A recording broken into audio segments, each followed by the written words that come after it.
Jesus has given me a plan to turn Harlem righteous and straight again. Now, I want you to hear me.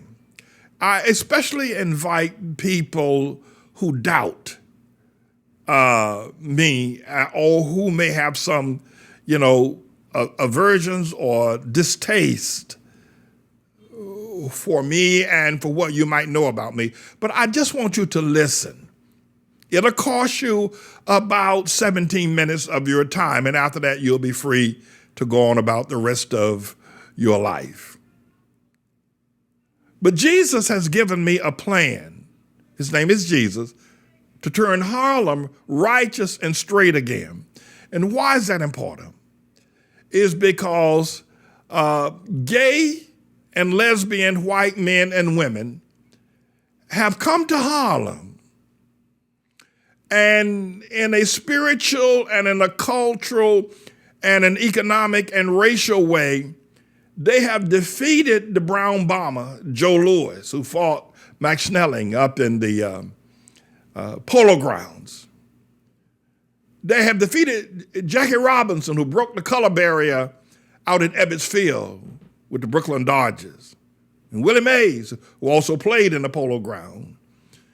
The lesbian and gay white men and women have come to Harlem, and they defeated Wilt the Stilt Chamberlain in his Small's Paradise.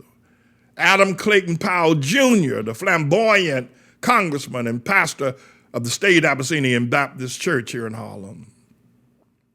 These lesbians and gay white men and women have defeated Malcolm X, who marched from the 28th precinct to the 29th precinct over to Harlem Hospital, looking for Brother Johnson. And Marcus Garvey, who held parade after parade and established businesses galore up and down 7th Avenue, 8th Avenue, and Lenox Avenue. Billie Holiday, who sang her heart out at the Lenox Lounge and loved Harlem. Bumpy Johnson, a more infamous character, drug dealer, but the godfather of Harlem for many years. Maya Angelou, who lived and died in this community. Langston Hughes, graduate of Harvard and Howard and writer of poetry that we still recite today. Or Mr. Show, who was the owner and founder of the Tree of Life bookstore, and a host of others. All of these stage spirits and saints of this mountainous, if you will, Himalayan, if you must, Andrews Mountain and the Rocky Mountains of humanity, of the Hamite people, they have been defeated and trampled underfoot by white, lesbian, and gay men and women here in Harlem. Again, I'm asking you, please listen to me. Even though you may greatly disagree with me and you may even find things about me that you loathe, I only want about 13 more minutes of your time, and you'll be free to do whatever you want, and I'll promise not to inflict myself upon you any further. A year or so ago, maybe as many as 2 years ago, I sat out in our courtyard of our church that is behind me, starting on a Saturday afternoon, and I returned that Sunday morning and to late Sunday afternoon, and I took a survey of what I believe culturally of the white gay men couples that I saw. Now, I saw a lot of white men, they're Japheth. I saw a lot of them walking the streets, the sidewalks, right outside of that fence you see there. But the ones I saw holding hands and seemingly that they were lovers of both gay men and lesbian couples were 103 couples I counted. Now, there were a lot more people that passed by that duration of time, more than nearly 30 hours. And then I counted also the number of black, who I would consider, who are Hamite, straight couples that I believe that were man and wife, that were Hamites or blacks that walked in the same period of time. I only counted 9 couples in a matter of 2 days that were black and I believe to be straight. Now, you'll have to say that I was using some cultural understanding if I saw 2 white men or 2 Hamite men holding hands, I assumed they were gay. And if I saw a man and a Hamite man and a Hamite woman, you get the idea, I assumed they were straight. It's no secret now, everybody knows it. It's just ripe for the publishing that Harlem is now a gay village for white people. It's a scream. I think most people are ashamed to say it.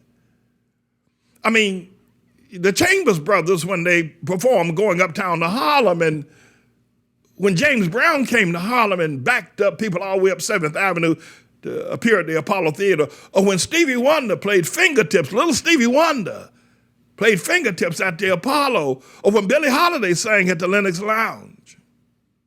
And Harlem was culturally a place of fried chicken, collard greens, cornbread, and rhythm like you'd never seen. The pulsation of Harlem and its churches and the very energy of Hamite people, the energy that they produced. I'm good, Mr. Engineer. The energy that they produced was absolutely incredible, incredible when you came to Harlem. But Harlem is now white and gay. One can say it was lawfully done, and one could use some of my arguments that I've argued from the historical perspective of Pretoria, where the Afrikaners, year after year after year, during the 19th century, finally overtook the Zulus and turned South Africa apartheid and white. And one could use my arguments for that I've used. But it is now a gay, lesbian, queer, bisexual, transgender community for white people. Now, there remain some Hamite or black people in the community, but they're primarily homeless families. Harlem has become a church desert. They've actually bulldozed over churches and built high-rise buildings for the now white members of what used to be Black Harlem or Hamite Harlem. You know, gays and lesbians in Harlem today, in what is now a, if you will, church desert, it is a homeless shelter amid multi-million-dollar brownstones and newfangled apartment buildings designed specifically with gender ideals in their architectural schemes. But as I said, and right behind me is Lenox Avenue, and the fence you see is, it fences in our courtyard of the west side of our church. So I'm able to sit there and comfort and watch. And I watch these gays, or I integrate myself on 125th Street. I walk the streets, I walk among the people, and I noticed that the gays, Japheth, walk past the massive number of homeless men and women, and they completely ignore their existence. It is if the gays are now kings and queens, and the Hamite, homeless, poor, sick, broken, unemployed, lost, black man bent over, he doesn't even look the white man in the eye anymore. The spirit of Malcolm, the spirit of Martin, of Adam Clayton Powell, or Jackie Robinson talking to the Republican Party out at the Cow Palace during the times of their segregated ideas. And Jackie Robinson stood and looked those white Republicans in the eye when he left the Republican Party. It is so sad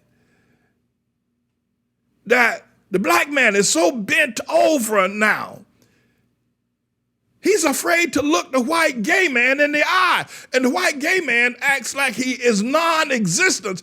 He walks by him. He can probably smell him because he stinks.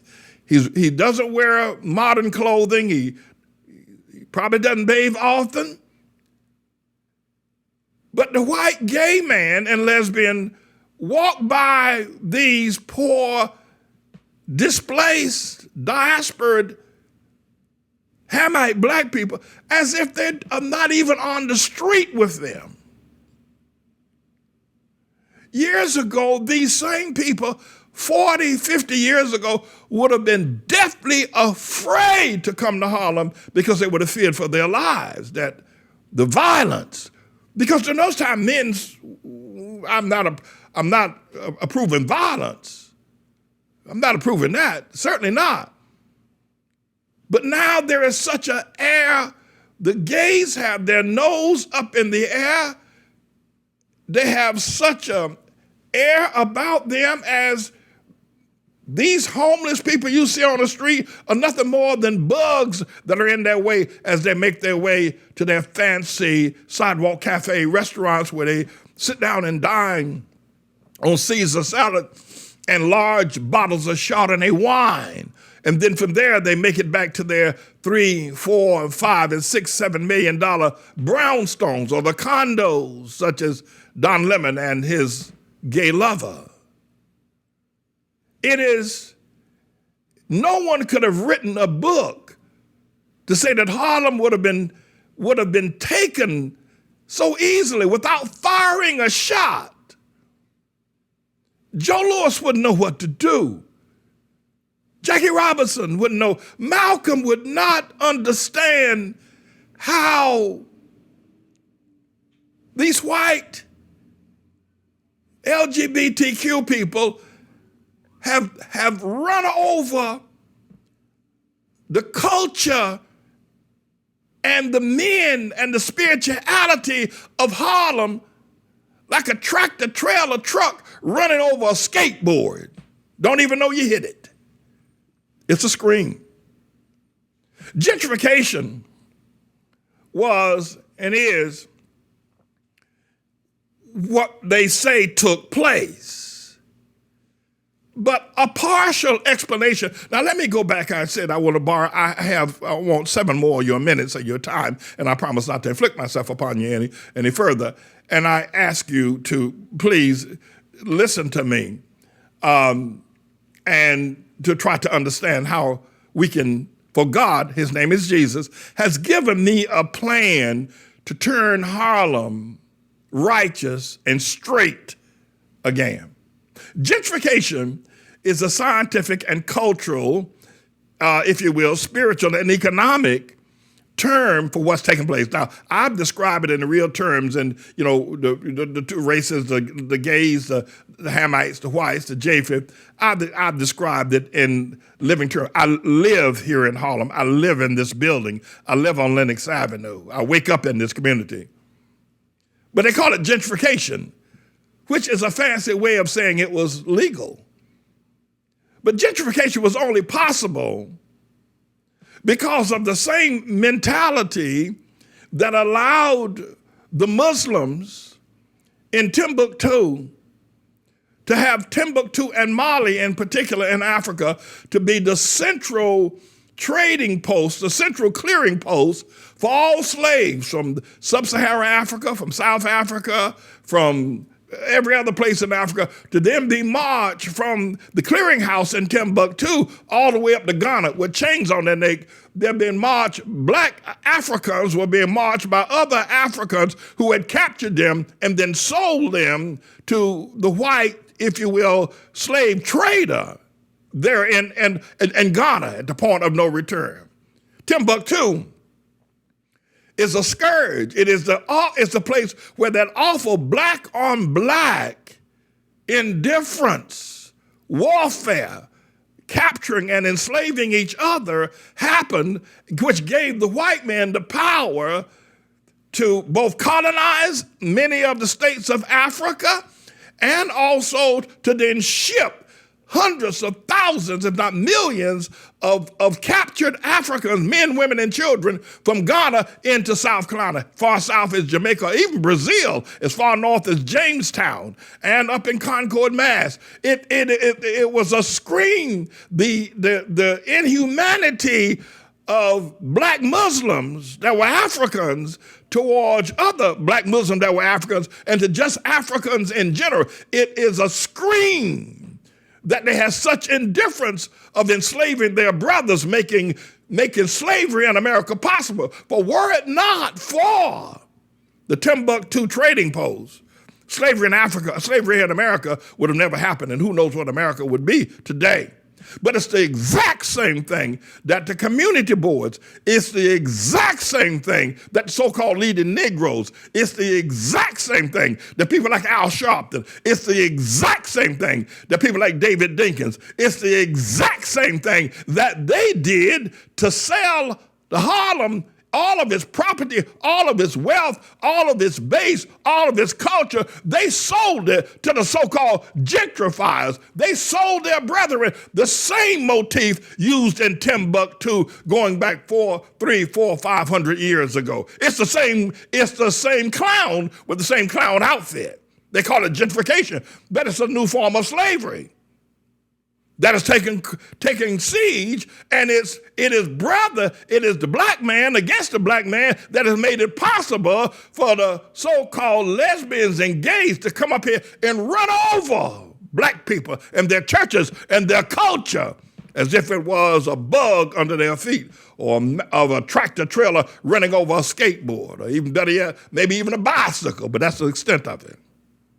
But I'm here. Almighty God has given me his plan. His name is Jesus.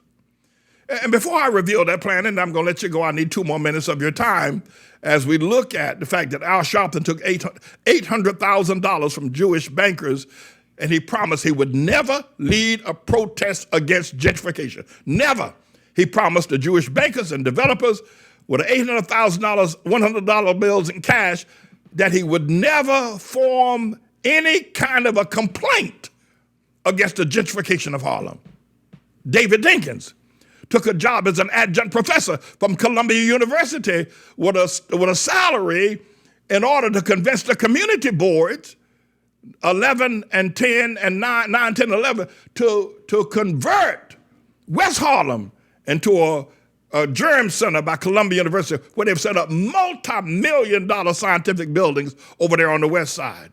David Dinkins took money from Columbia University and the community boards created zoning and foreclosure and distress areas so that the bankers could come in and change and build along the plans that they have. Obama, who, came to Harlem once and sang at the Apollo Theater when campaigning, came back once again after being president, but not to campaign, not to speak, not to address gentrification, not to address education or the economic desert that Harlem has become, or the homeless capital of humanity Harlem has become. They didn't address none of them when he was black president. He came to see his friend up at the Red Rooster. They had lunch, some fried chicken and hot sauce and collard greens, and Obama got back in his presidential beast limousine and went back to his Air Force One and flew back without saying a word to the people. I'm here. God's given me a plan. The interlopers have come and have taken the black businesses and put white and a gay face on them, such as the Red Rooster. It was 139th Street and 7th Avenue joint. The interlopers have come, and it was a black place. It was a home of Allen Clayton Powell Jr. Everybody knew that. They've taken a black organization and put a white face on them, and nobody said a mumbling word. And this massive, if you will, campaign to vilify the resistance, that they have leveled against me, they have had a massive national campaign to vilify me and the ATLAH Church. They've marched against us. They've written hate articles against us. They've had us written up in the Southern Poverty Law Center for crying out loud as a hate church, because we preach the same thing that Martin King preached, that Adam Powell preached, that Joe Louis fought for, that Jackie Robinson said out there in the Cow Palace to the Republican Party. I'm saying the same thing. And now it's hate. Because they can call it hate because they got the money, the prestige, and the power network to call it hate. Well, you say you have a plan. I do. Let me quickly say this. I need another 90 seconds of your time, and I promise not to inflict myself upon you any further. The plan is this: to turn Harlem righteous and straight again. It's simply from the book of Deuteronomy, chapter 28, verses 1 through 14. But because I only have 90 seconds, I'm not going to be able to read it. You'll read it at your leisure, and we'll show it to you at some other point in time. I need to move on. I need to say to those who understand the truth of what I said, the villains that have come, the crimes that have taken place, the genocide that have happened, the slave trading that has gone on in this community for the past 30 years, you need to understand that our help comes from the Lord. Don't you ever forget it. Our help. You say, Pastor Manny, don't you have a political plan to run for office? No. Our help comes from the Lord. Read Deuteronomy chapter 28, verse 1 through 14. And I'm saying to everyone else that will hear me and understand this and have seen the lament of this, you've seen it in Fort Greene, you've seen it in Bed-Stuy, you've seen it in Northeast Washington, you've seen it in Overtown, Miami, you've seen it out in Long Beach, California. I'm saying to you, come home to righteousness. Come home to truth. And we need to, a part of that plan is to stop recognizing ourselves as Negro with its sordid history, colored with its history, or Black or African American. And we need to recognize the strength in the name that we're Hamites and that we're sons of Ham. Stick a pin in that because you may not be able to go along with that until I begin to tell you that it was Ham that built the pyramids, the greatest society that has ever been on planet Earth, bar none, even comparative to today's society in America. Egypt, the building of the pyramids, its mechanized army, its political system, its raising up of Moses was the greatest society ever, was built by my father, the dark-skinned Pharaoh named Ham. And that's who we need to call ourselves, Hamites. And it's also the place of the great resurrection, but the pyramids were built for that, to send the pharaohs into the afterlife. And Jesus validated that when he himself was put in a tomb and then resurrected to his, if you will, afterlife on planet Earth. There's one final thing, and I want you to pay very careful attention to this, as we have this plan, and God's given us this plan, and it will succeed. I will be putting together a group of our immediate members within the ATLAH War Missionary Church to discover a way how we can invest all of our money in an offshore banking structure, meeting all the rules of international banking and international law. These names that I'm going to name does not mean that they will be a favorite or choice of ours, but I want to whet your appetite to the fact that our problem is that the money that we do have that's left within the community, we are giving it to the JAFIT, that is white banks, the JP Morgans, the City banks. We're giving it to the Wells Fargos. We're giving it to these white organizations, these JAFIT organizations, who then take our money and turn around and give it to the gays and the lesbians to build their empires of media, to build their empires of institutions of education, to build their empires of politics and housing. They take our money that we earn, and then they turn around, we put it in the JAFIT or the white man's bank. He turns around and gives it to the JAFIT lesbians and gays to buy the houses and put us on the street. It is a scream. So the part of our plan of Deuteronomy chapter 1, verse 28 is this, is that I will do a search over the next few months. And there's an organization called Dangote that directly deals with investments in African nations. Just as an aside, if you'll give me an extra 30 seconds to say this so that you can understand why this is important, that the reason why the Zulus fought so tenaciously and why the Afrikaners kept coming in the 19th century to try to take South Africa, because South Africa was a place of gold like you ain't never seen before. And the Afrikaners knew that there was gold in South Africa more so than California, Alaska, or any place else gold has ever been discovered on planet Earth. South Africa was awash with gold and gold mines, and white folk wanted it, but the Zulus didn't necessarily mine or market the gold. They were fighting for their culture and their ideas. But ultimately, the Afrikaners won and took those gold mines, moving just slightly north and west to Angola. Angola, you don't hear an awful lot about it, but it's the place that has the richest diamond mines on planet Earth. There's a diamond pike, several diamond pikes that run 2 to 3 miles down into the earth, into the core of the earth in Angola that just shoots up diamonds the size of a man's fist. Some of them as big as a man's head in Angola.